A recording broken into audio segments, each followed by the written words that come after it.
I'm Jason from Smoking and Drinking in Space, a sci-fi podcast from a couple guys who think they know sci-fi. And I'm Rob from Smoking and Drinking in Capes, a superhero podcast from a couple guys who wish they had powers. And we're part of the Gonna Geek Network, just like the show you're checking out now. Shows on the network are individually owned, and opinions expressed may not reflect others. And you can find other cool, awesome, geeky shows at GonnaGeekNetwork.com. Stand by for a brand new episode of All Things Good and Nerdy. Hey everyone, welcome to episode 524 of the All Things Good and Nerdy podcast. This is recorded live on Thursday, May 25th, 2023. I apologize for taking us back in time. I am Chris. I'm one half of the two Zelda boys we have here today. I'm joined by Mr. Willie D. Nelson, who is also a Zelda boy. Just because we're wearing a shirt with Zelda You're a Zelda reference, boy. Zelda boy. Wouldn't I be a Link boy? No, you're a Zelda boy. I mean, you know what? Fine, just have it. Just take it. I'm taking this, Willie. I'm making you be one, whether you. I'm like not it or even not. fighting anymore, Chris. Just take it.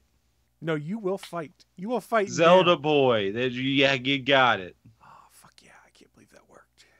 This is all I have to do to wear Willie down is just say something so dumb that he refuses to fight back on it. I love it.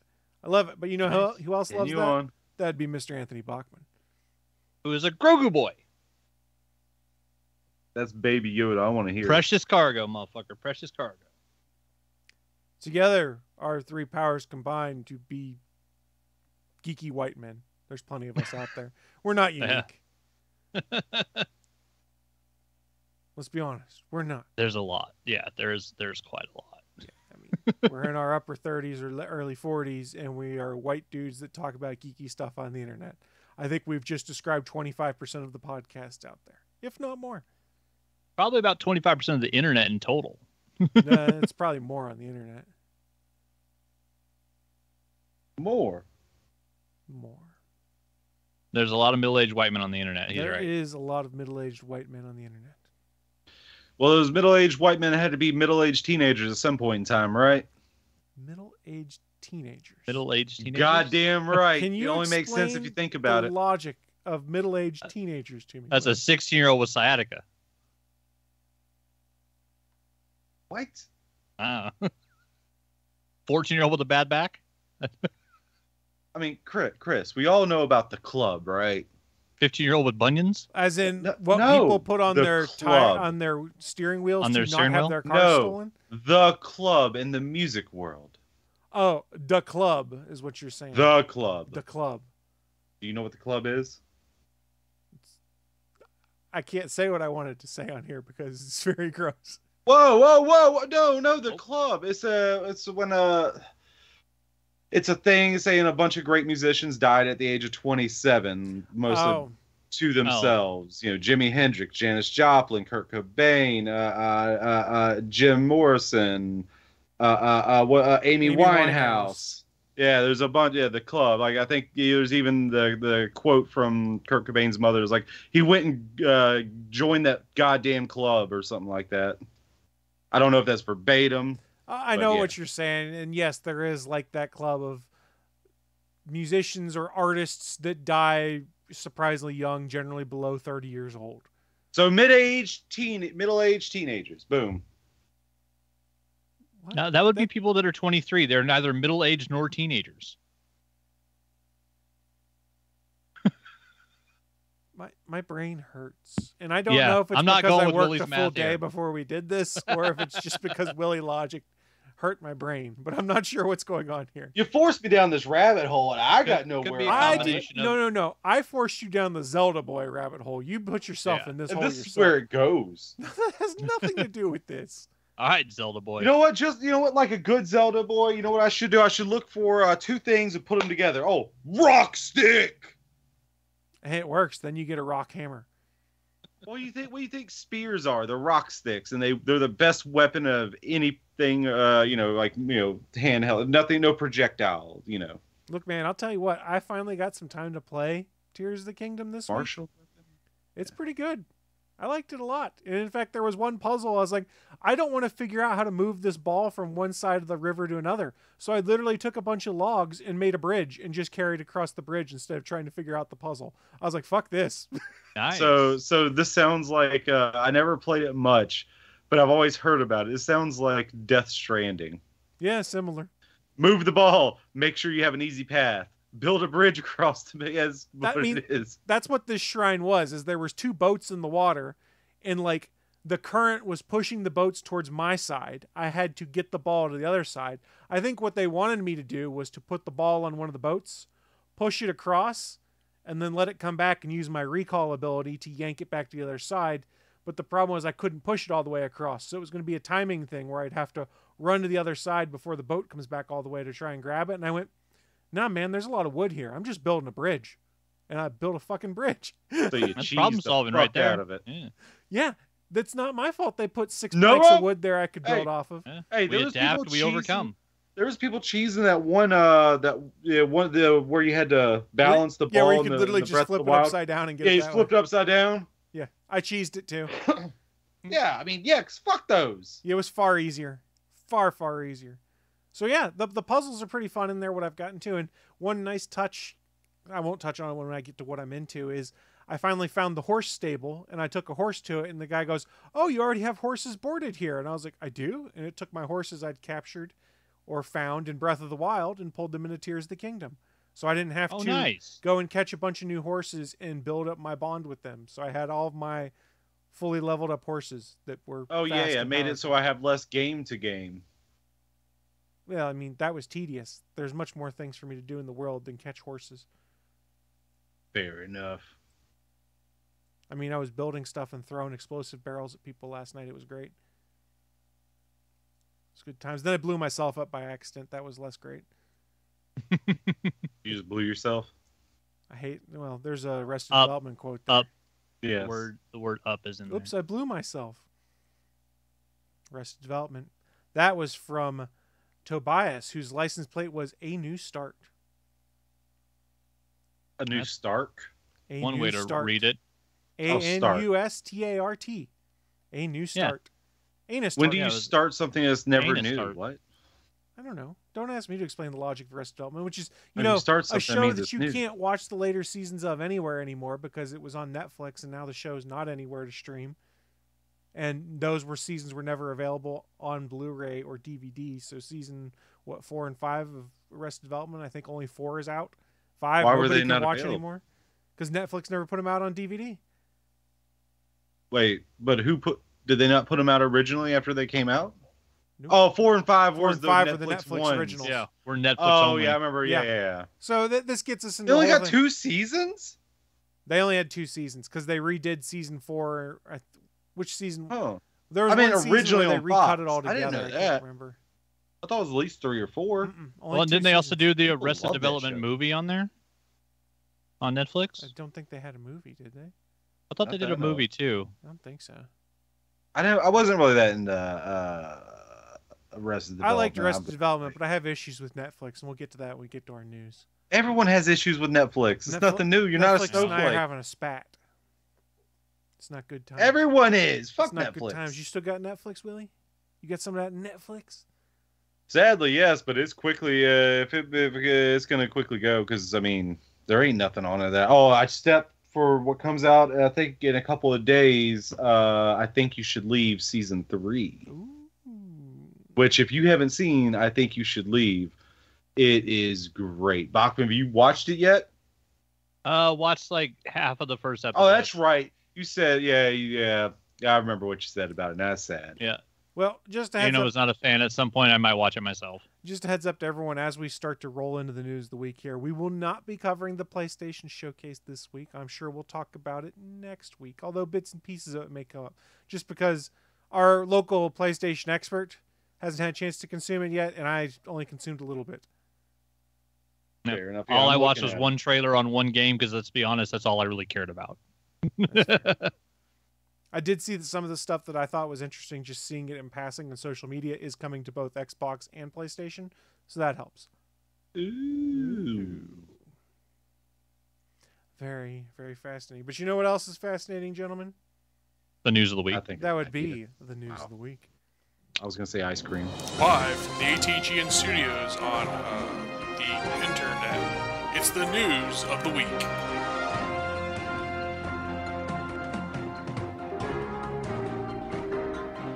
Welcome to the news of the week. It's that part of the show where we talk about ice cream. Willie put it in my head.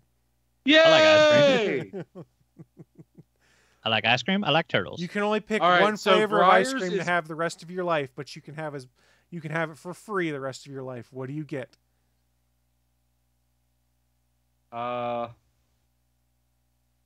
True Linty. That definitely that brand Okay. because they got a. But Yeah, what I don't. flavor of it, I guess, is the thing.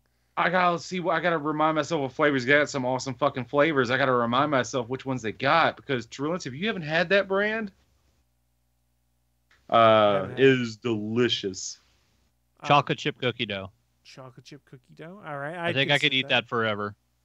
Well, I'm going to go with the Hershey's branded Moose Tracks, where you get the fudge swirl, peanut butter cups, and sometimes peanut. I don't remember if theirs has peanut butter swirl in it also or not. Some Moose Tracks has both fudge and peanut butter swirl. Yep. Along with the miniature peanut butter. Moose Tracks Miniature is peanut good. butter cups. That's right. I went. Yeah, sometimes that one's so sugary it makes my teeth hurt. But I think I could eat chocolate chip cookie dough ice cream every day forever. That's good stuff. Willie looks like he's deep in thought. He says, I look good there, and I don't know why. Oh, I didn't put it over to the try screen. That's why I was like, everyone, Chris, everyone. It's just a solo Chris show. Oh, guys, well. I apologize. That's why I was like this. Everyone, Chris. I apologize. It's been a bit of a day, so All things I'm technical obviously- difficulties. That's why I was trying to help. It wasn't a technical difficulty. It was Jesus. It's just been a long day. User and I hit error? the wrong buttons. I should probably just Here's not. what I was switch gonna scenes say, today. guys. Breyers is basic, bitch, but it's still good. Yeah, even doesn't matter what basic is. The most basic ice cream is still ice cream. I mean, Ben and Jerry's is Breyers, pretty Breyers, delightful. same thing. Right? Ben and Jerry's is a really good peanut butter cup. Tillamook's got some great flavors. Yes. Breyers has got good stuff. I mean, Ben and Jerry's had a flavor for me. I had my name on it. Cherry Garcia. Not just fucking with Wrong No, it was pothead. Willie Nelson's peach cobbler. Each And it was ice actually cream, pretty- huh? I went to the fucking wrong good. pothead musician, but it was on purpose. I knew it as I was saying it. Please give me credit. Says my Did it have name. Did it have like? Say my name. Say my name. Did it have like flaky crust in it? A little bit, I think so. It was a long time ago. I haven't been. It was like I think it was when that Americone Dream first came out too, That one was Ooh, I good. love Americone Dream. That's a good and that one. was a long time ago. And I don't think they do it. I think they stopped doing that around it. It had a nice cinnamon swirl in it too. It's like Well, it's got to be a Yes, while I- ago because Colbert's been Yeah. doing the Tonight Show, not Tonight Show. Well, whatever the new replacement show is. but Americone Dream's still there. I thought it was only with Colbert. I can't remember. He was on the No, cover of it at one point in time. I'm pretty sure I keep seeing that flavor because I'm like, oh, I wish they still had Willie Nelson's Look, peach I cobbler can't instead shop of this. the ice I'd cream try aisle that. because I'll buy the ice cream aisle. So I honestly don't know if they still make it or not. Yeah. I mean, remember I- Jimmy I do Fallon try had to avoid a Ben and Jerry's flavor. He's the worst. Yeah, at Night it's Show the Tonight host. Dough. It's the Tonight Dough. Yeah, and it's just as boring and bland as his show. Whoa! Oh, they had two different ones then because the first one was like chocolate covered potato chips. Ooh, Yeah, they no, did never do had too. that. Yeah, that was a Jimmy Fallon one. I remember that one because that Hmm. stuck in my memory. I could be wrong. I'm not gonna lie, Don't but do I'm it. pretty sure that's why I connected those two things together. And I remember Americone Dream and Tonight Dough because I bought both of those multiple times. And yeah, I think they do still have the Colbert one with Colbert on it, even though he's not the host of that show anymore. Interesting. So yeah, this has been ice cream news. Ice cream news with the All Things Geek Nerdy Ah, podcast. yeah. Sweet and succulent as always, right, boys? Whoa. Uh, And Willie made it weird. Hey, it's just the cherry on top, baby. for Cherry Garcia. Stop bringing up Cherry Garcia, you basic bitch. You made him Fucking do it. get better taste. How am I a basic bitch for Cherry Garcia? That's good ice Cherry cream. Garcia, Cherry Garcia. That one's the one. If they get rid of every flavor, they will never, ever get rid of Cherry Garcia. Yeah, because it's good.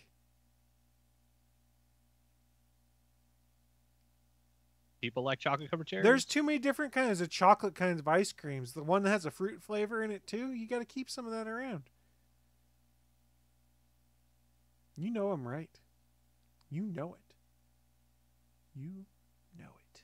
You know what else? I'm just saying, bring up other flavors. You keep going to Cherry Garcia. I just talked about peanut butter now it's cup funny. not 3 minutes ago. And Cherry all in the Garcia motion. was And a then go to callback. something else. There's so many of them. But seriously, Trulinty. This episode is sponsored by Trulinty, I wish. Because it is delicious. If you want to God, sponsor us, contact @SouthPorky on Twitter. you got that right. I'll Willie's talk DMs up are your open. sweet, delicious, sweet treats all night long. I'm sure Willie's DMs are open, so just send your DMs to Willie.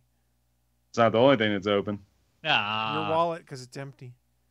You spent all your money. What's on in video your games. wallet? Jack shit. receipts for ice cream. You know what? I'm going to have a little extra money in my wallet, though. You know why? Because Netflix is rolling out this bullshit plan, finally in the United States, where, remember how they tweeted back in, what was it, 2017, love is sharing a password? Not no Mhm. more. You want to share your Oh, it password? still is, but they don't want you to anymore. Yeah, you want to share your password with someone outside your house? $7.99 extra. How do I know? I'm sorry. It's saying sharing a password is showing love. That didn't say that you didn't have to pay for it.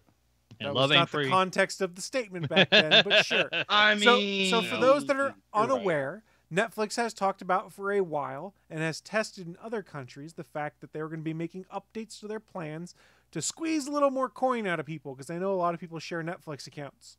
In fact, here's your scenario. I share a Netflix account with my dad. My dad has his own account and was watching a bunch of stuff on Netflix. I got an email Tuesday at like 3:30 that was Netflix saying, hey, we're introducing Netflix households to your plan. And I went, I'll read this later. I don't know what all is going on. My phone rings at 8 o'clock. It's my dad. Hey, what's going on with Netflix? I can't get in and do it. Yeah. I said, what do you mean? He goes, it's asking something about my Netflix household.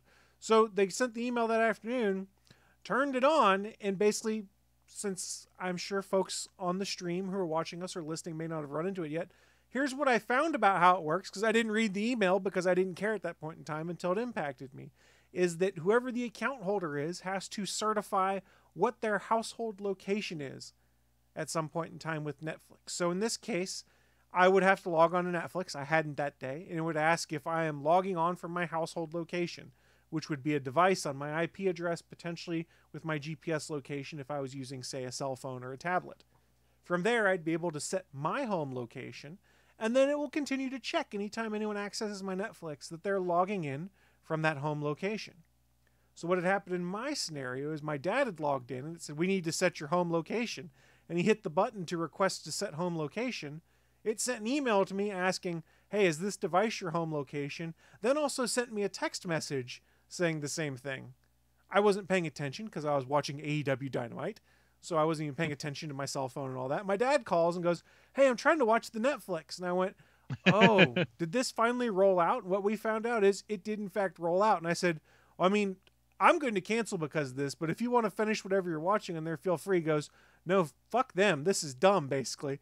So my father and I both said, Netflix, you've just lost us. And that night I went on and canceled my Netflix subscription. I had been a 10-year subscriber. And here's the thing. There were months where I didn't watch much on Netflix. I just left it going because I knew my dad was watching stuff on there, and he was the consumer. Now they lose out because I was a low-level consumer who was still paying my $20 a month because I was paying for the 4K plan. And I went, nope, at this point, I ain't doing this shit anymore. There's no reason for me to hold on to this if I have to pay another $8 a month so that my dad can share my Netflix plan. Now, Netflix was kind enough to build a profile transfer tool on there so that if my dad decided he wanted his own Netflix instead of using mine, he could transfer his profile off my account to his own account so then they could charge him $15 to $20 a month for his plan. Penny pinching, man. You're just pinching pennies, and the content's not there for me to justify.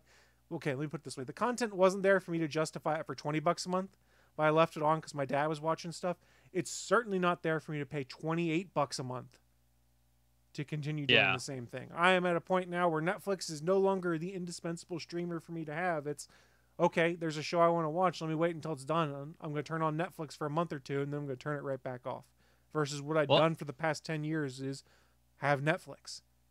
And at this point, is there a streaming service that isn't increasing their prices while removing things from their catalog? No, there's not, because we ran into the same thing with Disney Plus, which every single streamer is increasing prices and removing things from their catalog. Yeah, they're telling us not to use them. Here's a quick plug. We talked about on the official GonnaGeek.com show that recorded this Tuesday is already out. The stuff that they removed from Disney Plus, including like launch content like The World According to Jeff Goldblum.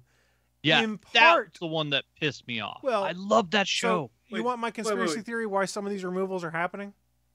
It's not because they don't want of to the pay storage costs. It's because of residuals. They don't want to pay people. They don't want to pay residuals residuals to consume.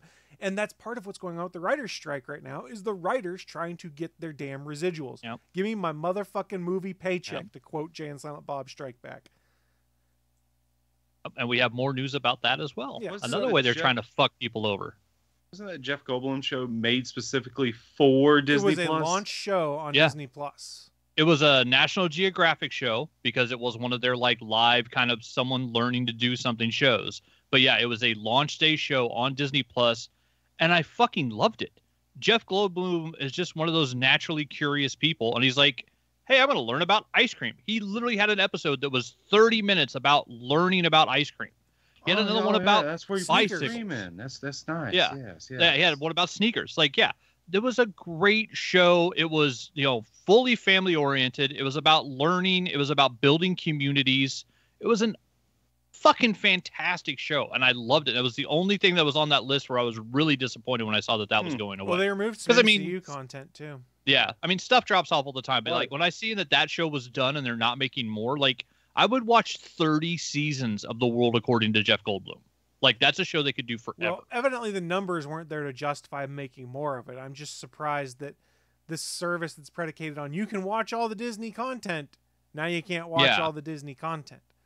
There's a difference between that and Netflix, which licensed a bunch of stuff from other folks to be able to show on there. I don't know how much of their original content they've pulled that we can't watch, but I do know that there was licensed stuff they lost, like, say, The Office, for instance, which you can only get on Peacock. I never got the draw of The Office. That's neither here nor there. Yeah. But it used to be The Office and Friends were like two big things people binged on Netflix, both of which have moved to different services now. Yeah. Well, yeah, and that's all licensing stuff where Netflix had, the contract for something before that company had their own streamer. Now every company has their own fucking streaming service, and so they're all fighting to get their stuff back. Not yet, they don't. Pretty close. Sadly. Almost every, it seems like. Streaming services is the new cable at this point in time. And honestly, if I could just get to a point where I could get live sports, I wouldn't need a cable substitute. I could just bounce between the different streaming services where I want to watch stuff. The most value I find is in Hulu because it has live TV. It has TV the next day after it airs. Yeah, which is great. Yeah. And Hulu, it sucks you gotta watch. I mean, I'm watching a version of it with commercials, but they still keep a lot of really good stuff on there. There's a lot of movies and a lot of good TV shows on Hulu. And they're selling a plan now they're selling a plan now that merges Disney Plus and Hulu in some markets too. So get ready for the Hulu app to go away. Yeah, which is going to suck because I'm using somebody else's Hulu app. No, I'm sure Hulu is going to do some kind of thing like Netflix at some point in time, so you can have a Hulu Hulu household. Which they might, which will really suck because one of the awesome things about Disney Plus when it first came out, I was one of those people. I bought the 3-year plan. Like I paid like $160 up front to get 3 years of Disney Plus. And one of the great things about it was the first email they sent out was like, "Hey, here's your Disney Plus login account. Go ahead and share." Your password with up to 5 other households because we know you're going to share it. Like Disney came out the gate saying, hey, we know people share passwords. Here's your account. Go ahead and make 5 profiles. Like that was what they did day one. I was like, well, this is fucking awesome because they're not being shits about it. And now they're probably going to work more towards being shits about it. I mean, it gets me back towards more wanting to have my own Plex server stood up with a bunch of my media on it because then I don't have to worry about how do I stream such and such. Is it on this app? Did it get pulled from this app? But the problem we run into now is there's streaming service exclusive things that will never get physical release. Yeah. That are getting pulled. And the only way you can have a copy of that yourself is to pirate it, which is not legal, obviously. So we don't condone or suggest you do that. But say, I like having my 800 Blu-rays and DVDs over here that I can reference no matter what streaming service that film happens to be on. Say, for instance, Willie really loved The World According to Jeff Goldblum. It was his comfort show. If he was feeling crappy, he'd throw it up on the TV and just dick around in the house and listen to Jeff Goldblum talk about things in the background. Shit, it's a good one. That comfort show's going away. What's Willie supposed to do? Go buy it on Blu? Oh wait, it's not out on Blu-ray. Go buy it digitally on iTunes? Oh wait, it's not on iTunes. Nope. Oh, fuck off with iTunes. Well, I was gonna say that. Yeah, I was gonna be first when you said about that Jeff Goldblum, I was like, well, that sucks. But I was like, wait, I was never gonna fucking watch it. Why do I give a fuck about this shit? I don't care. So let me give you an example, and this hasn't happened yet. Let's say Warner Discovery said we're gonna pull Titans off of HBO Max. Would that bother you? Are you planning to rewatch it ever again? No, Doom Patrol is what Or you got to Doom hit him Patrol. with. Doom Patrol. Let me rephrase. Doom Patrol. If you want to get Willie's attention, you got to talk Doom Patrol. I do have the first season up there in physical. Okay, but what are you gonna do? And for the in other seasons? digital, so it's also on my Vudu. But then you don't have the other seasons because let's say I don't know if they did it or Yeah. not. For our hypothetical, let's pretend they never released any of the other seasons physically. I mean, when I hear about it, man, that would suck. But thinking back on it, like, would I really rewatch them? Maybe at some point in time. Yeah, probably I would. So yeah, it did piss me off when I'm looking for like, all right, shit, I remember this awesome show. I want to rewatch again. And I think some of what we might be starting to see happen is something similar to what HBO Max / Warner Discovery is doing. Where remember they pulled things like Westworld and a bunch of other stuff that they then put on. It was either Tubi or Pluto TV, where it was ad supported, so you could still watch the content, but you have to watch it live with ads, basically on one of those channels. No other choice. Yeah. No, which is shitty when you're still paying for the streaming service that the show was designed and built for. I would love to watch Tales from the Crypt. Yeah, that would be a fun one to have. I don't But even you know who can't, has the rights to it because anymore. some about the licensing I got rights, the even though it season was 1 on DVDs. HBO. Yeah, I got the season 1 DVDs over here. That's the only thing I can watch at Tales from the Crypt. That first season's great though. I mean, some of the stuff's really complex to work out. There's a reason why the Wonder Years didn't hit streaming for how long? Because they had to work out all the rights to music and stuff. I'll say that was the music rights. Yeah, Yeah. that show had way too much. That show had a James Gunn level of music on a TV show, which is not great for licensing.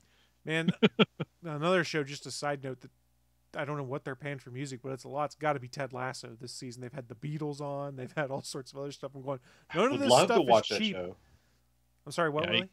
I said I would love to watch that show, but and then on Apple, It's on Apple TV Plus. fuck Apple. I turned it on just for Ted Lasso. We'll be turning it off as soon as the season ends. Fuck you, Yeah. zombies, Steve Jobs. You ain't getting my cash. Unfortunately, CV yeah, got my- lucky. my Got Tales free from the year- Crypt on YouTube. Season 1's there to buy.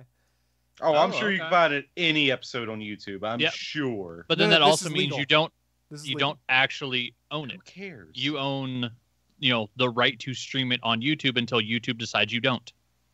Just Yeah, like yeah. any of the other streaming services. It's Tales from the Crypt, Chris. Who cares if it's legal or not? Who the fuck's gonna come after you? You never know. That being said, John there's Kassir, he there wants is his an money. there's an abundance. Then of on that television day in shows court, on I'm also getting assault charges because I'm kicking him square in the fucking nuts. Whoop-de-dee-doo! All right then. Mm-hmm. So I got to And bitch then about the a streaming crowd service. rejoices. So I got to bitch about a streaming service. I'm sure we don't have more streaming services to bitch about this week, do we, Bachman? Oh, yes, we do. Oh, The- wow! Who'da thunk? The poorly named Max came out the gate with the app switchover seemed to have worked pretty well for most people. If you had HBO Max on your phone, your tablet, your Roku, whatever, the It's- whole point was supposed to it's be that still if you HBO logged Max in, on my Shield TV.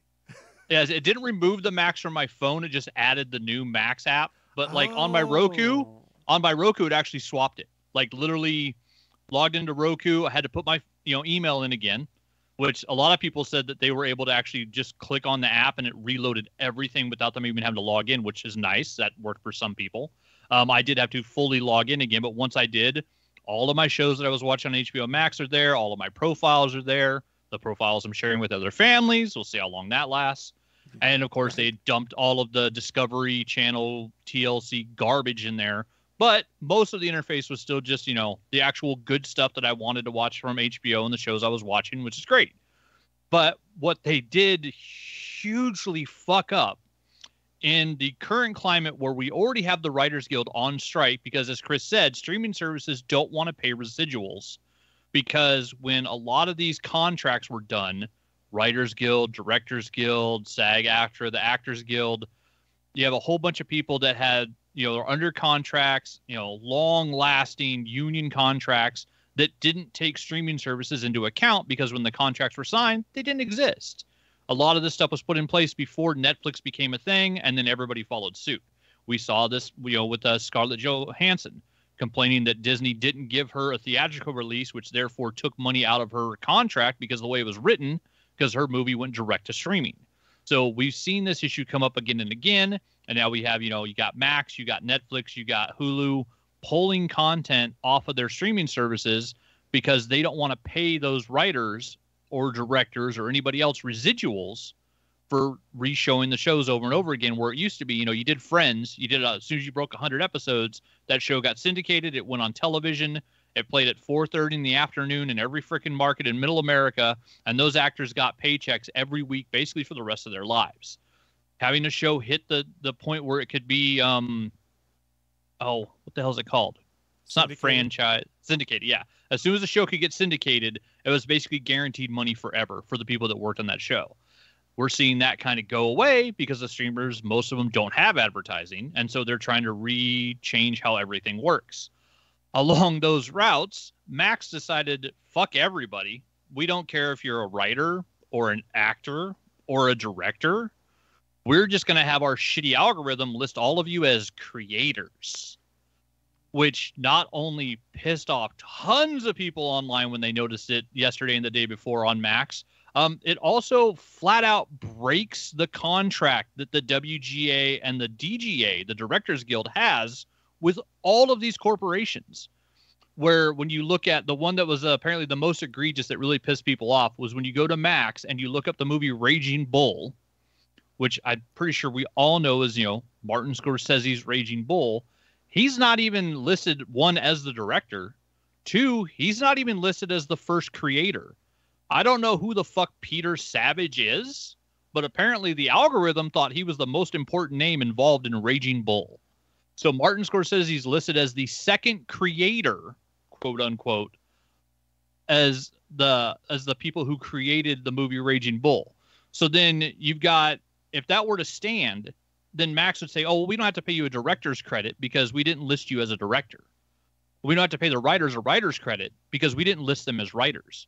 We just listed everybody as a creator, so we don't owe you anything. And Max has already reversed their decision and said, oops, it was a mistake.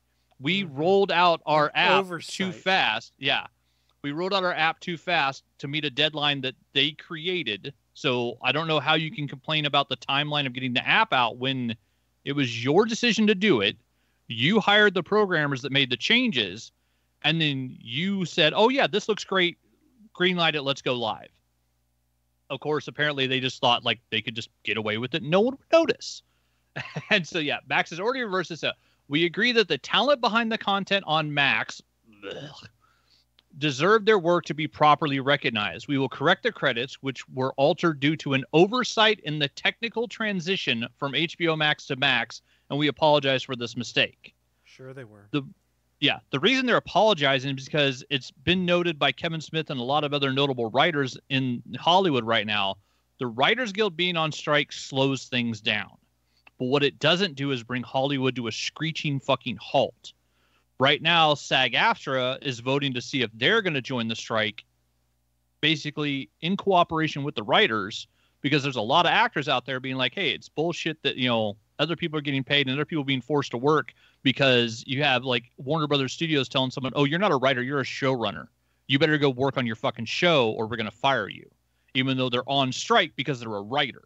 The moment that the writers go on strike, everybody that's a writer, all these studios now want to call them creators and showrunners and anything else but a writer so that they can keep producing content. The only thing that the studios are actually scared of is that you can do things without actors because you have the bullshit that is called reality TV, which also technically doesn't have writers because they're piss poor editors just edit everything into a story. So you can get away without having writers. You can get away without having actors. What you cannot get away with is every episode of television, no matter how much bullshit you want to call it reality TV, every movie, everything out there has a director. And if the directors strike, Hollywood stops. Warner Brothers stops making money. Viacom stops making. They all stop making money the moment the Directors Guild joins the strike. And this is something that has pushed the Directors Guild, I think, to look at possibly joining the strike more than likely, because HBO Max will be like, oh, no, fuck you. We don't want to pay Martin Scorsese for Raging Bull. He didn't do anything. He's just a creator. So we don't owe him anything. So, yeah, from what I'm hearing, like basically the only thing that scares Hollywood is the Directors Guild strike. And this might have moved him a little closer to it, which is why Max was quick as fuck to fix this mistake. Because if you tell directors that they don't get credit for directing their movie, they're going to be quick as shit to be mad at your brand. Because it's the one thing that all the Writers Guild, all the Directors Guilds, all their contracts say, you have to credit people for the work they do and then pay them a commensurate amount depending on what they did on the show, on the movie, on whatever. And yeah, this is just, it's so shitty. Oh, it's so fucking shitty. But what do you expect from the new Warner Discovery? Yep, it's a bunch of money grubbing bullshit. Zaslav just wants to fill the app with all the garbage Discovery shows and not pay anybody for anything, because that way they can have a better, bottom line at the end of the fucking fiscal quarter, which is all people like that actually care about. Which is why you get movies like, Batwoman gets shelved to save $20 million in taxes, and we don't care how problematic Ezra Miller is. We're still launching the Flash movie because people are going to pay to see Michael Keaton as Batman. Yeah, I saw that trailer. It was like, is this a Flash movie or a Batman movie, man? What's going on here? Oh, if you guys want it, I wonder why the trailer changed the focus. If you want it, the spoilers are already out for what some of the big crossover things are in the Flash. Yeah, apparently the director, like, in an article or in an interview said, like, the big reveal that they're saying, I think it was Slash One was talking about, they believe in the interview, was it Mascaletti or whatever, the guy that did it, that's directing the Flash movie, apparently thought maybe he was talking, like, as part of the embargo, like, I'll talk about this, but you can't mention it until after the movie's out. And instead, like, Vanity Fair or whatever just read the article and just gave up all the spoilers about what he was talking about 2 weeks before the movie's about to launch. So if you want to know some of the multiverse spoilers that are out there, we'll be happy to discuss them with you later. Willie's going to really love one of them. Sure. To be honest, I'm all about spoiling the Flash movie because I will not pay money to see that. I'm not paying money to see it either. So the spoilers are, there's all sorts of different cameo appearances across the multiverse. So you get Chris Reeves as Superman. You hadn't heard that one? There's a Christopher Reeves appearance? So they're using some old Christopher Reeves footage? That's what I'd heard. I'd heard Adam West was one that got thrown in. Oh, okay. That's awesome. Yeah. I'd heard this one Willie's going to like. Superman, played by Nicolas Cage. The Death Superman of Superman. Return? Because they're Death supposed of to do the Superman. Superman Lives movie with Nick Cage in it. So there's a whole bunch of different No, cameos across the it is. multiverse. You were right, Bachman. Yeah, is that the... Yeah, Superman Lives. Yeah, Superman you're right. Superman Lives. Yeah. So there's all sorts of cameos and stuff like that. I guess they had Nick Cage come in and film it like over a day or something like that. His cameo as Superman. I didn't look at any of the other spoilers out there, but I thought the cameo stuff was interesting. Now, I just saw this on Reddit on a couple of places that were talking about it, so I don't know if Reddit's been properly informed or not. But hey, there you go. Like I said, and I've said on this show, multiple other shows, I've said on the social media platforms, I will not pay money to go see this movie because I'm not going to support Ezra Miller and their cop-out of, Ezra, they're really repentant. We think everything's fine, and continuing to push this movie out. No. Repentant. I would understand if it was just, one case, man, I'm sorry, man, I got drunk, was a dick. That's on me. No, this was multiple months of crazy shit. Like, wasn't kidnapping part of it? Yep.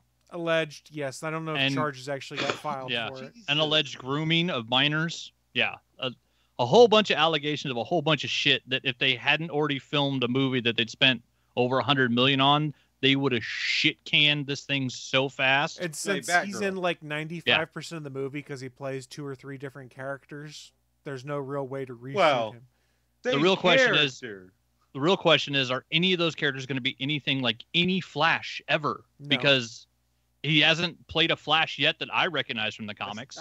Oh, and Grant Gustin does not appear in the Flash movie. That is also been confirmed. What? Good Out for of him. all those, they Good for couldn't him. do the one good Flash. The second good Flash. The other TV show. John Flash. Wesley Two- Shipp both or Michael TV Rosenbaum? John Wesley Shipp's the fucking man. Hey, Wait, Michael Rosenbaum was the Flash too? on Voice of the Justice Flash. League Oh, the cartoon. voice. Oh, On the yeah, the Justice voice. League. Yep. Fucking love Michael Rosenbaum. Yeah, Michael Lex Luthor Rosenbaum. was the Flash. Isn't that awesome? Well, he was also in Guardians Yeah. Yep. Michael Rosenbaum's awesome. 2 Courtney. and 3. If you get a chance and you just like conversational podcasts where it's interviews, go check out his podcast Inside of You. He doesn't need us to plug for him. He does fine on his own, but it's I mean, if he It's- wants to plug us, though. yeah, it's really fascinating, some of the interviews he has. Like I listened just recently to his episodes he did with Jonathan Frakes and Brent Spiner, and they were just delightful. Oh yeah, I haven't heard the Jonathan Frakes yet. The Brent Spiner was really. I'll be honest. I really love the fact that he gets people to be very open. Yes. The Stephen Amell episodes were fantastic because Stephen Amell, when he was going through a whole bunch of stuff, basically was like on his way to the podcast and kind of had a breakdown, and like just everything that was going crazy in his life got to him at once, and like he just kind of flipped out, and like talked about it on the show, and then came back later and like they did an hour-long episode just talking about how like anxiety can affect people. And it's a really good show where Michael Rosenbaum doesn't like sugarcoat anything. I've listened to almost every episode. It's a great fucking podcast because it's not like Hollywood people talking about Hollywood shit. It's people in kind of a very attention-driven job dealing with that attention and the different ways it affects them.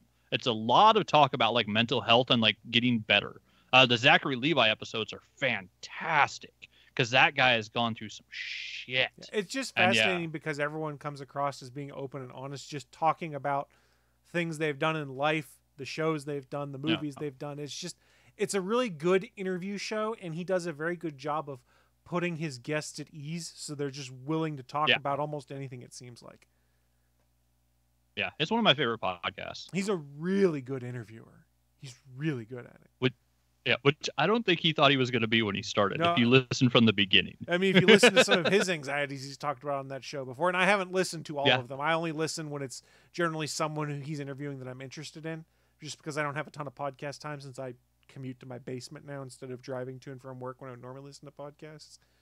But yeah, it's a really good listen if that's your jam. Yeah, I would highly recommend it as well. I love that show. All right, well, we've bitched Plus, it's about... always hilarious at the end of the episode when he gets to say, "Thanks for letting me be inside of you." Yeah, exactly. He's also done the Talkville podcast with Tom Welling now, where they're rewatching Smallville, which could be interesting. I haven't listened to that one yet because I Tom haven't Welling's either. been on Inside of You like 4 or 5 times, and it's great to hear them talk about the stuff they did when they were kids, basically. Yeah.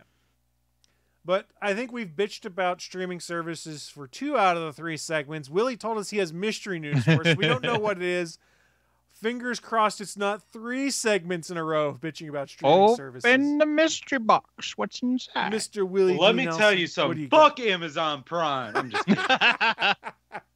That's right. Wait, we're 3 not for yet, 3, not baby. yet. 3 for We No, haven't no, I'm gotten kidding, Invincible kidding. season 2 yet. Yeah, no, waiting for that.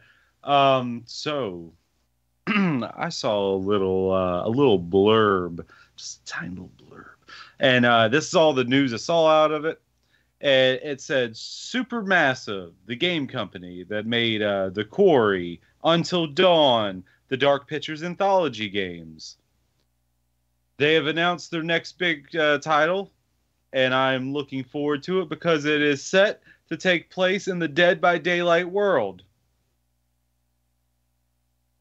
That's right, a Dead by Daylight game in the style of The Quarry and Until Dawn. That gets me excited.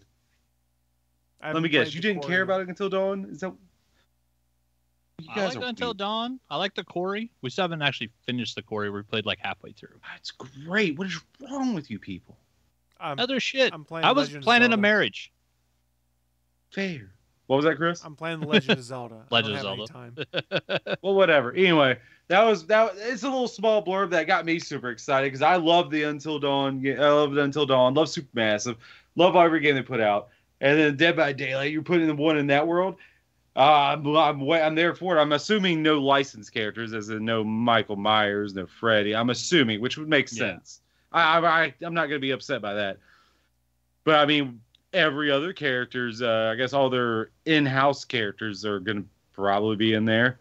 In fact, I've been seeing new gameplay of that new Singularity. Have you seen that, Bachman? I have. The Singularity looks cool. Yeah, I think the only in-house character they might avoid is we may not get any Evan McMillan, just because if you try to put him in like the Dead by Daylight movie or another Dead by Daylight type game, it's going to be real hard to tell people that it's not Jason Voorhees. You can't. No, there's no way. If you do any, you have to have the Trapper. The Trapper is the face. The Trapper is Jason Voorhees carrying a bear trap. It's a different mask. It's not a hockey mask. It's a weird. What is it? Sewn together, but hard plastic. I don't know what it's supposed to be. It's different versions of the mask, and they literally just did a hockey version of him. Well, whatever. You cannot do it without the Trapper. The Trapper is literally on the cover. He's He's on when you start the game. There's his whole face. Yeah, not his face, but his mask. Yeah. All I'm saying is, if they make him the star of the show, we might have another Friday the 13th lawsuit on our hands. He's not. Is he a zombie? He's not. Did his mother kill people in a previous iteration? I don't think. What can they do it on? A big guy who wears coveralls? Yeah, a mongoloid with a machete. A mask? Yeah, a mongoloid with a machete and a mask. It's kind of the definition of Jason Voorhees. He has a whole different backstory. Yeah, it's about that long on the screen. It ain't much of a backstory. It's bigger than that, trust me. It's just enough to try to avoid IP license. And just because you didn't feel it doesn't mean anyone else can't. We'll see. But yeah, that's all I've been a little blurb. I thought mine would be like a little short and sweet. I didn't think anyone would be excited about it but me out of the three of us. But hopefully... That's real compelling news. Hopefully, you will be. That's very exciting, Willie. We appreciate you taking the time to fill things in there. And I will say this, since we're talking gaming news and stuff right now, have you seen any of the stuff for Spider-Man 2? I saw that they released a trailer for the gameplay, and I saw it was like a 12-minute gameplay. 14, something like around there. And I fast forward, it's like, okay, that's cool. Because I didn't have a lot of time. I was like, oh yeah, that's cool. Oh, that's what they're doing. Oh, that's interesting. And I was like, all right, I'll watch it later. Still has not happened yet because that was. I continue to be intrigued by it, and like I said before, that's probably what'll make me jump on a PS5 at some point in time. I just kind of hope they put out a cool variant version of the PlayStation 5, but they haven't seemed to have done that with any of their bundles so far. It's just been a regular PlayStation 5 with a digital copy bundled inside, which is kind of a bummer. My God of War had nothing special about it other than the digital code for God of War. Yeah. I think I did see the Insomniac as confirmed that Spider-Man 2 will be 100% single player. Nice. So I mean, from that little trailer, I see you are playing as both Peter and Miles, dynamic scenes as far as I saw. Spider-Man. Well, and it's also like the part that I'd watched is Spider-Man fighting with the symbiote, and then something's happening across town, so he calls Miles, and it says swap characters. Like, that's just an awesome way to do it, where you get to play as both. I mean, you know what I'm going to say? I'm going to say, you know what? Miles is a Spider-Boy, because Peter, before he turned 18, he was a Spider-Boy. I don't fucking care. Spider-Boy is you call yourself man all you want. I'm Spider-Man!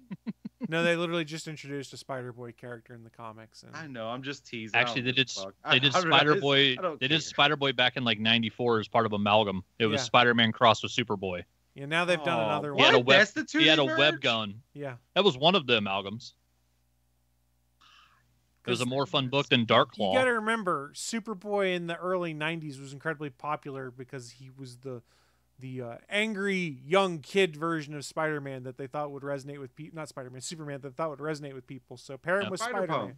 In a leather jacket. Spider-Man. Like all the other 90s heroes. Spider-Punk.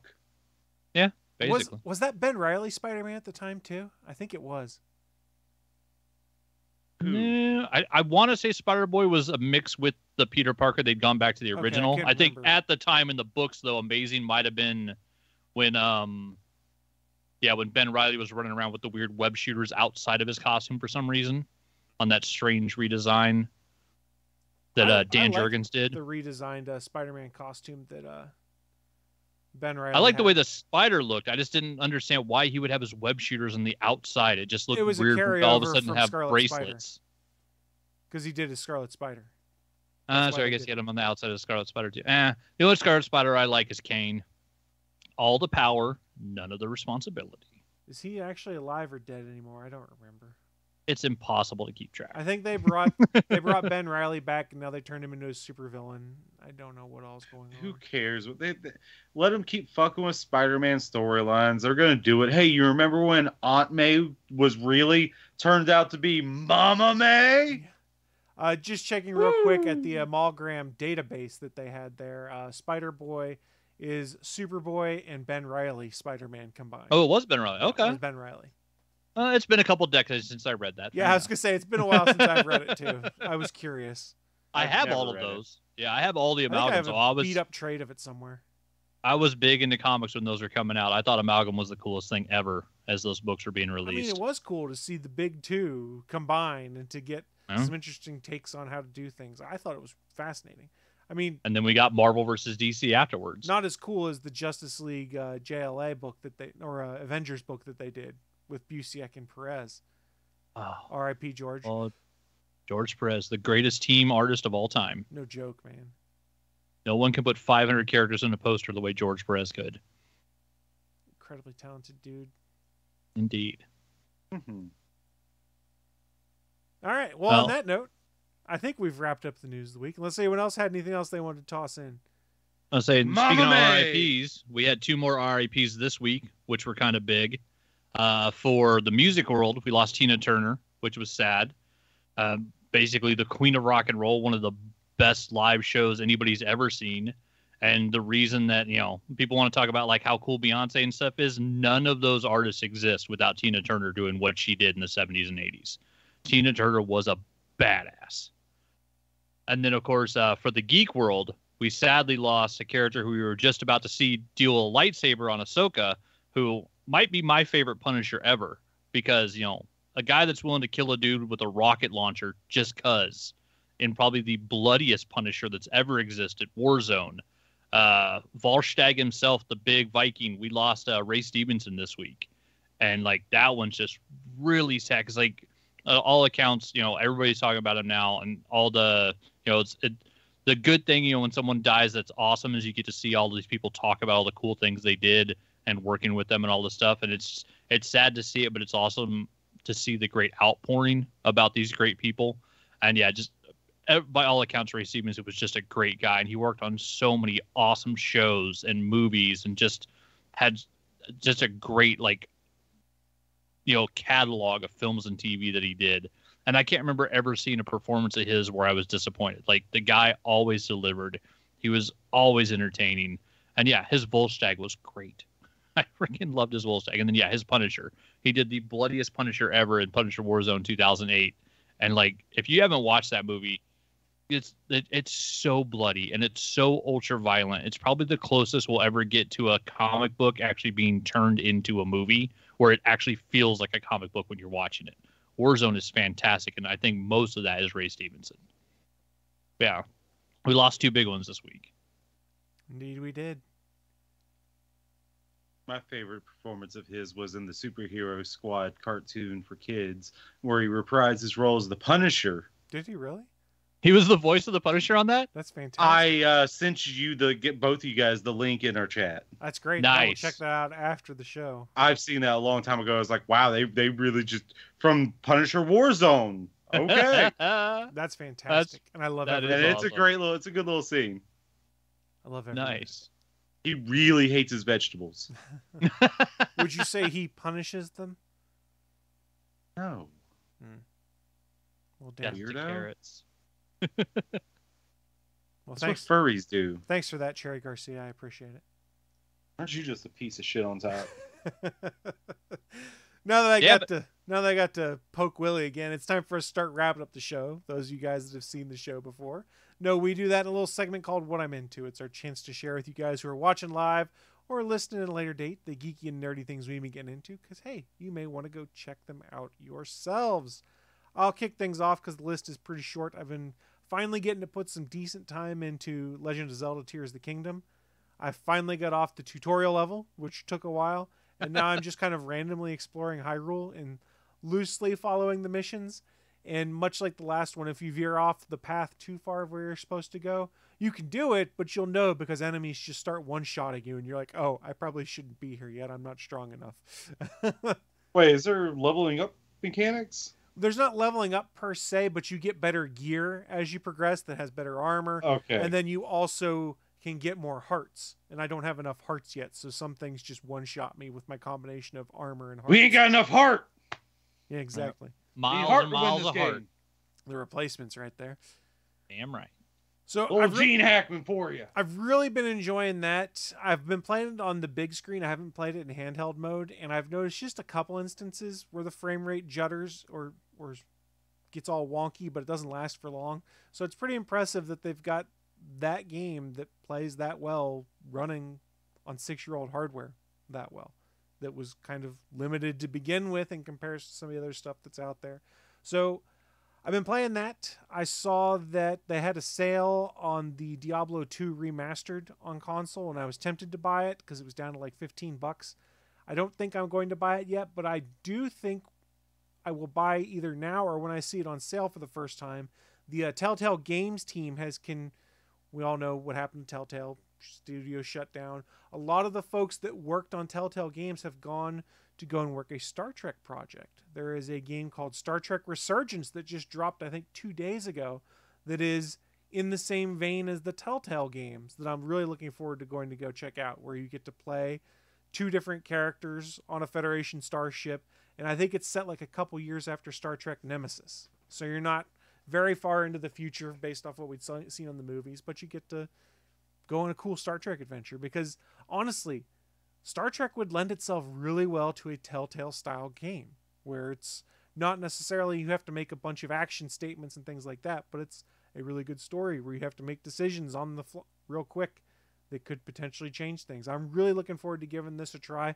I think it retails new for $40, so I'm kind of just tempted to pull the trigger and get it, even though I know I'm not going to have any time to play it yet because I've got Zelda. But part of me is thinking you got to support projects like this so that they'll make more. And I would like to see more games in the Telltale style. So I'm kind of conflicted as to what I'm going to do right now. Because I don't need to spend the money. Because I honestly know I'll be playing Zelda for like the next month or two, probably. Has Telltale fixed their engine yet? Well, there's no Telltale anymore. This is a whole new studio. This just has a lot of the talent from there. Now, some of the early reviews I had read said you can tell it's a Telltale style game because the engine suffers from some of the same problems we saw in Telltale games. Jesus Christ. Like, you're just showing videos just dependent upon what the person chooses. Why is the frame rate dropping? I don't get it. I'm curious how it differs because I do believe this is coming out across generations. So I believe like Xbox One, Xbox Series consoles, and PS4/5 are getting it in addition to PC. So I'm curious. I didn't pay enough attention in the early review I looked at to see what console they had played it on, whether it was a PS4, Xbox One, or this current gen we have now. As far as I know, that frame rate problem was in every iteration of those Telltale games. And it probably still is here, and I'm just curious as to whether the raw horsepower in our current gen consoles can overcome that in comparison. Raw horsing over there? Raw horsing. So much worse than raw dogging. I don't want to know. I'm not going to ask. So yeah, Star Trek Resurgence is out. I want to give that a try. I haven't had a chance to yet. What else have I been getting into?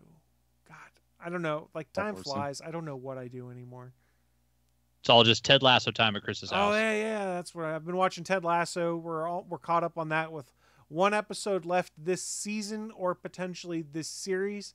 It does say season finale, but they've kind of hinted at the fact and the way the story is going that Ted Lasso is probably ending at the end of this season. And I think it is a fair criticism to say they've tried to jam way too much stuff into this final season. There was a review I had read where someone compared it to similar problems that Game of Thrones had, which is they tried to do way too much. They blew up the runtime on all their episodes to try and do too much, and it just left people feeling confused because there was way too much stuff going on. So, for instance, like season 1 of Ted Lasso, an episode would be like 45 minutes. This most recent episode of Ted Lasso, not that I'm complaining about a lot of content, but it was 75 minutes long. Oh. That's a long episode. That's a big switch, yeah. And I don't really buy the redemption arc they're doing for one of the characters this season. And I'm not the only one, but that's neither here nor there. I don't know how they're going to fix it all with one episode left to go. It's still a really good watch. And this comes off as me bitching about it, saying it's not good. That's not the case. It's just I don't think this current season is as good as the previous seasons we've had. It's still better than most of the content that's out there, I think.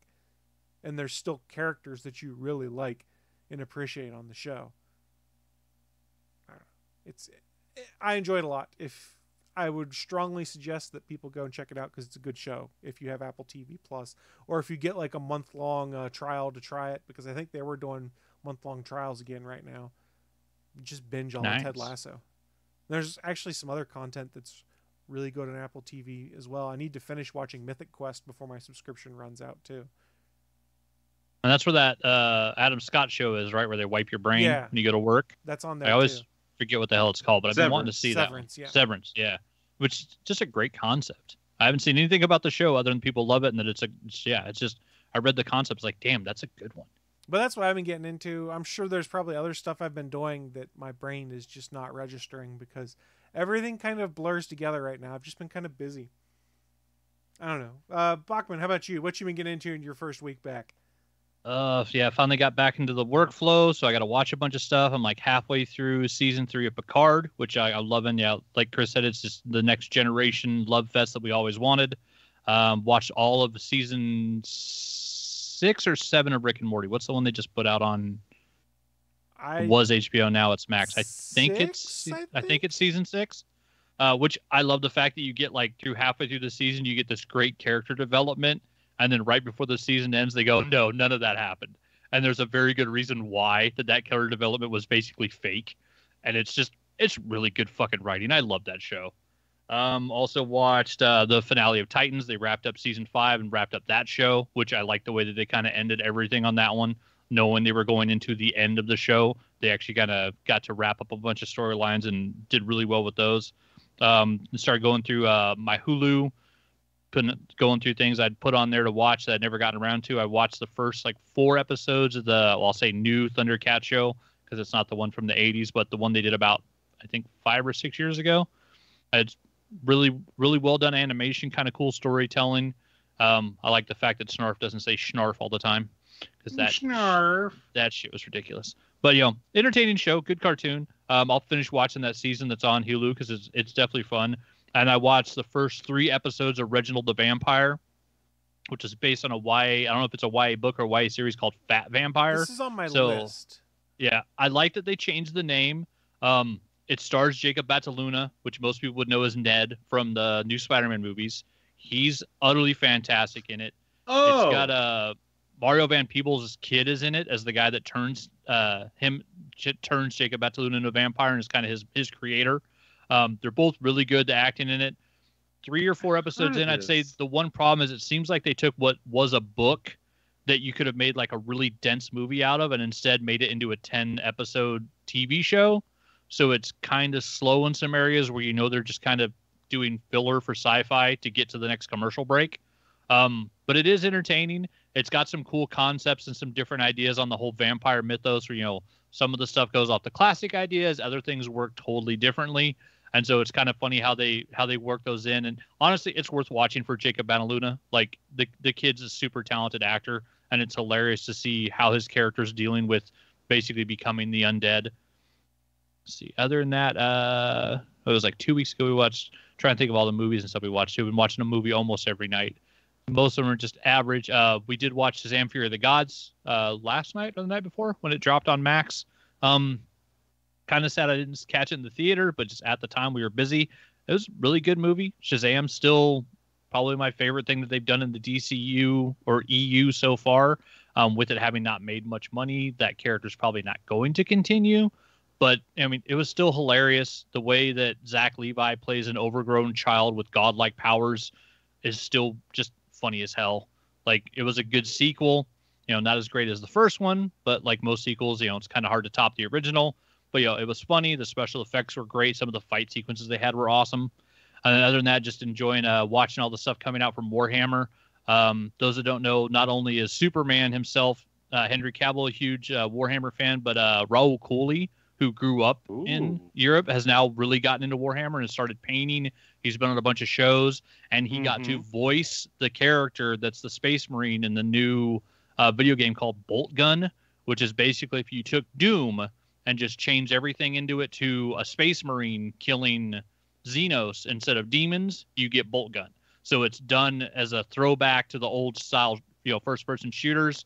Raul Coley does the voice, and yeah, he seems to be having a blast. All the stuff he shares, like he started a separate Instagram page that's just called Raul Coley Paints, and it's just him painting Warhammer figures because he takes his mobile set now to his mobile case to set now when he's working on movies, basically most of the time with Mike Flanagan, and he just sits in his trailer and paints when he's not on set.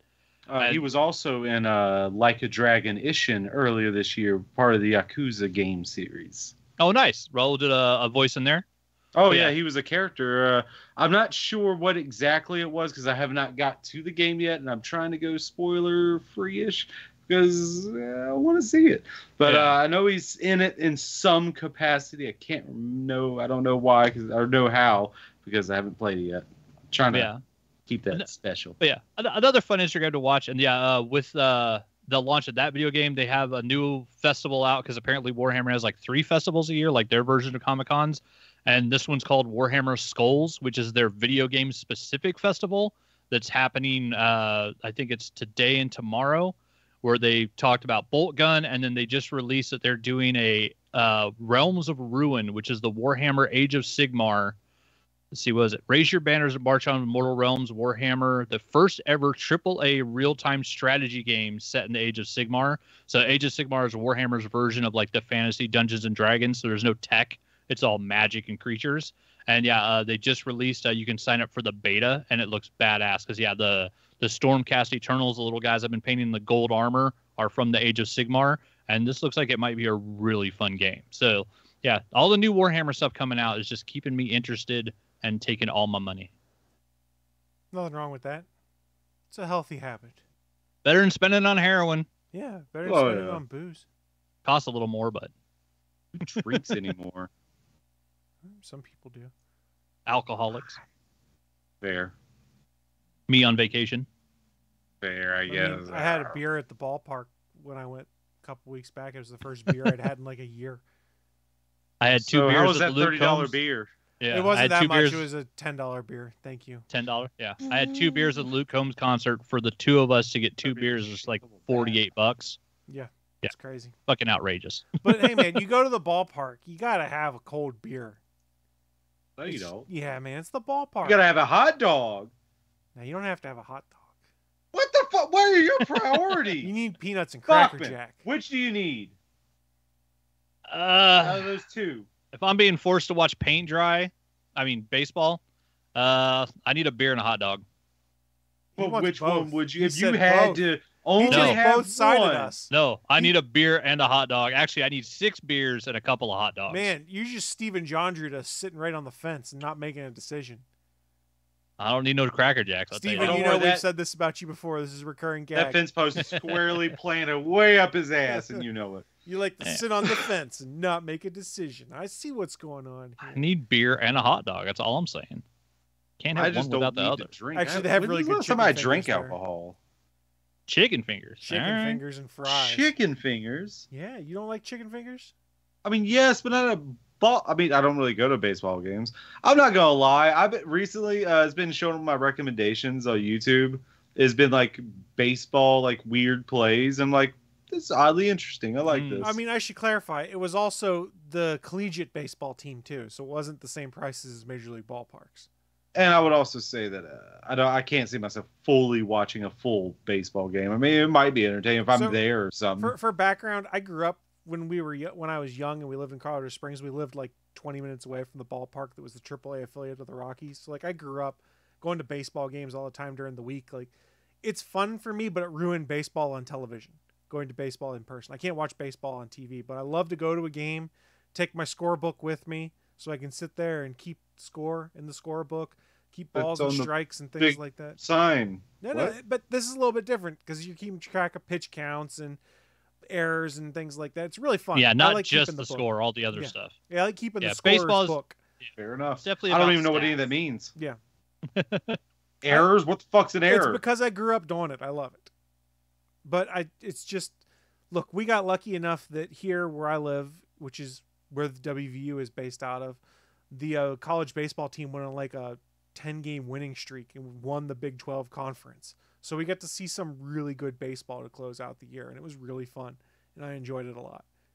But that's what I tacked on to what I've been getting into that I haven't talked about. Willie, why don't you finish things up for us? What you been getting into, sir? Watching baseball videos on YouTube. Like where like umps are just completely wrong and they don't want to admit it and they're just being jackholes about it. But sure, it's funny. Willie, do you think umpires should be replaced by robots? Not entirely, but what is going on where the umpire is so protected? Like a video camera can do a better job than you can. So I mean, it's not completely a combination, at least. Come on. Do you think that robots should be used to call balls and strikes? Listen, robots have been messing with balls since robots got made. That's what they got made for, balls. They've been throwing. The pitch machine is a great asset in any baseball game. Okay, then. What else should we get into, Willie? Okay. Playing some more Dokapon Kingdom. The game Dokapon Kingdom that I've been playing. Was playing last night, and we got about 10 hours into the story, like from 2 different sessions. And then they were like, maybe we should restart. And I was like, God damn it, they're right. But we got to restart from the very beginning. We've been going for 10 hours. Fine, it is the right call because we play with an AI control person, and they just are relentless. They just steamroll, and so fuck those AIs. But so Willie does not like the robots here. He likes them in baseball, but not here. Well, those aren't robots or video cameras, and those I wouldn't say video cameras are robots. They're machines. They're different. What about the AI they're introducing to Dead by Daylight? The Dwight bots. Are you calling me a Dwight bot? No, they're making it to where when someone disconnects, they will be replaced by a Dwight bot. Ooh, I like that. I like that a lot. Finally, some good teammates. And because the AI will probably go work on a gen.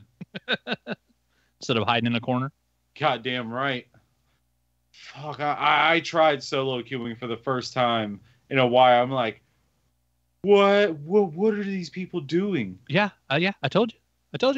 I mean, some of the people I play with aren't any better because they're yelling at me like, just come get the save. Like, motherfucker, they're face camping you. We're at in-game, man. They're just getting out. Like, what do you want? You want me? All right, fine. You want me to trade with you? Boom. Here you go. Now, look, we're both down because it's a fucking Bubba. Are you happy? I don't understand. Like, there's nothing to do here. Like, some people like, no, save me. There ain't no saving you, man. You're just dead. The entity's got you. Don't worry. You'll forget about everything. You know, death is not an escape. It's true. I'll see you next time. It's the old Larry David thing. Fuck you, and I'll see you tomorrow. Yeah, that's the behavior motto. And I've still also been playing the Disney Speedstorm. I found a bug in it, apparently, because some of the... You got like daily limited run races that you get stuff from, and they change like there's some that stay for a couple days, some that stay they change every day to get the new rewards for it. All you gotta do is race, and it definitely screwed me out of one of my attempts of that because there was no one in front of me. I just slid past second about half a lap, and I've been way in the lead, and then I'm like, all right, first, right? Second comes. I'm like, what? And I go look at the times, and I'm like, that Goofy beat everyone by almost a whole minute. What the fuck is this cheating ass game? They just straight up cheated that because there's no way to do that race in that amount of time. Like, I know I was cheated, but oh well, it's whatever. The game's still fun. It's a kart racing game, so once again, it's still fun. I got my Mike Sullivan. Is that who from Monsters Inc? I think his last time we said. No, Wazowski, wasn't it? Wazowski. That was it. Sully. Yeah.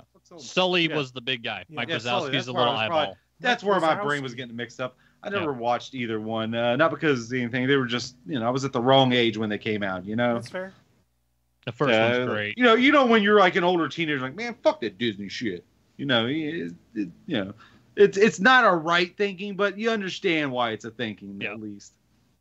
I've also been rocking as Donald because Donald has a good special. Speedstorm, pretty. And I also been re-getting into City Skylines. That's a perfect game just to sit down, chill, get your mind off things, and just start making your city. That is so nice. It's like you're Bob Ross painting the picture. You know what? I want a happy little tree right there. That happy little tree looks perfect. Is it like a Sim City? Yeah, City Skyline is a Sim City, but much better done. Sim City, last one they came out was 2013 Sim City, which people just call it that because it's just called Sim City. So yeah, it's been a while since I've seen that one. Just one of it's the same type of game. They really messed up with some of the things, how that game works. City Skyline says, all right, hold my beer. I'm going to go put my balls on the table. Let's see how this works. And they did a great job. Although it sucks on console because a lot of the mods on the PC look invaluable to use. Because I mean, there's this guy called City Planner Plays. And he like going back and watching some of his like episodes because he starts making a new city from scratch, or technically a county. There's Clearwater County where he just starts making little parts of the city into other parts of the city, and he connects it all. Like he even has a whole farm area, and he's using mods out the ass, and he does a perfect job of it. Perfect guy to watch. City Planner Plays. Also, I think there's Biffa Plays, Biffa. He does some of the City Skyline stuff, and it's interesting too. So if you're curious, go watch those. And it's just something nice, just to probably how you played No Man's Sky.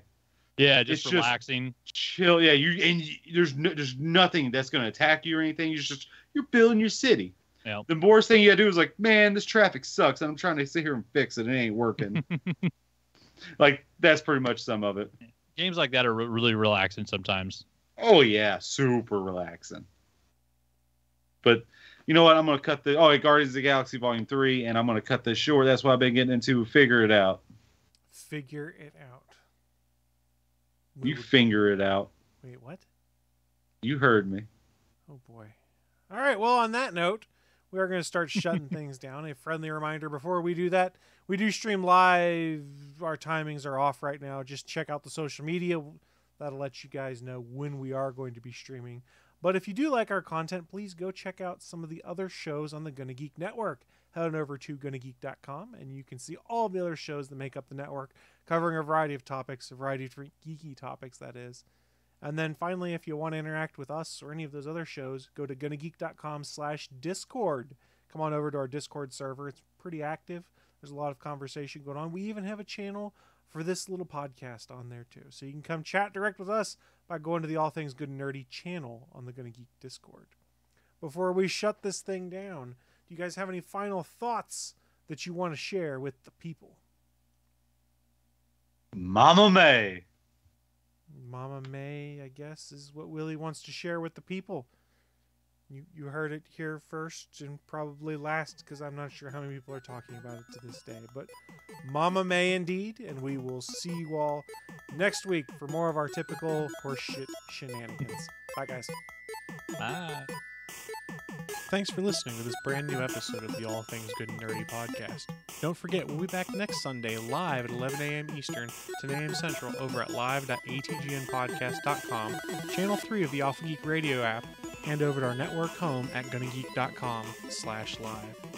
If you have any feedback for the show, please contact us atgnpodcast@GonnaGeek.com, on our hotline number at 304-806-ATGN, or even better, go to Twitter and send us a message at ATGNpodcast. The music you've heard in this show is produced by Kevin MacLeod and can be found at Incompetech.com.